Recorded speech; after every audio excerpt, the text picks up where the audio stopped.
Hello and welcome to today's episode of Hands of Science. Today I will be debunking one of the biggest climate myths out there. What climate myth is that? Stay tuned and find out.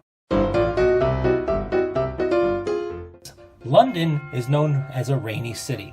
But is that really true? Is London really rainy? I'll tell you right now, the answer is no! Here's a picture of Monrovia, Liberia.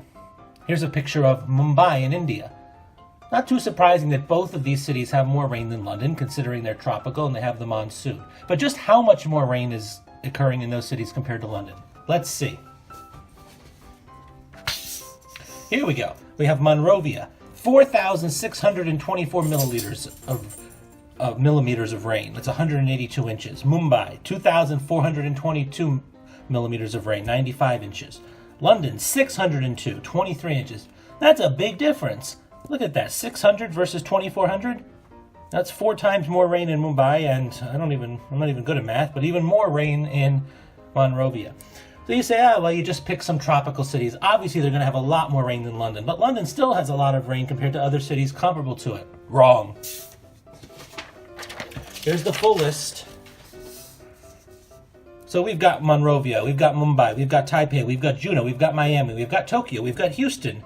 We've got New York, Sydney, Auckland, Rio, Seattle, Rome, Liverpool, Mexico City, Tangier and Morocco, Paris, then London, finally, Jerusalem, Honolulu, Athens, Los Angeles, San Diego, Santiago, Chile, Riyadh, Saudi Arabia, and the South Pole.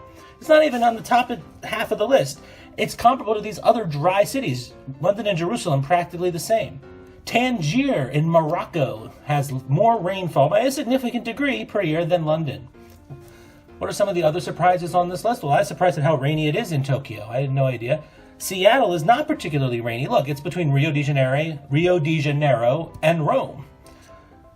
Of course, I was very surprised that Tangier is more than London, and I'm surprised that Honolulu was less. Very little rain in Honolulu. And then, these last few are typically well known as dry cities.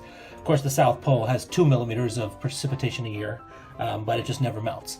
So why the perception? Well, London is located at a fairly high latitude. It's not particularly hot, and it's misty and foggy a lot of the time. So it has a perception of being a particularly wet city. When you actually look at how much rain falls, it truly is not.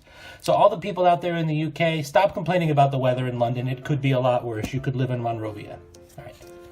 Thanks for watching this episode of Hands of Science. Please, if you liked what you're seeing, don't forget to like down there and subscribe over there, and there's usually another video in the corner that you could watch. That would be great. All right, thanks. Have a good day.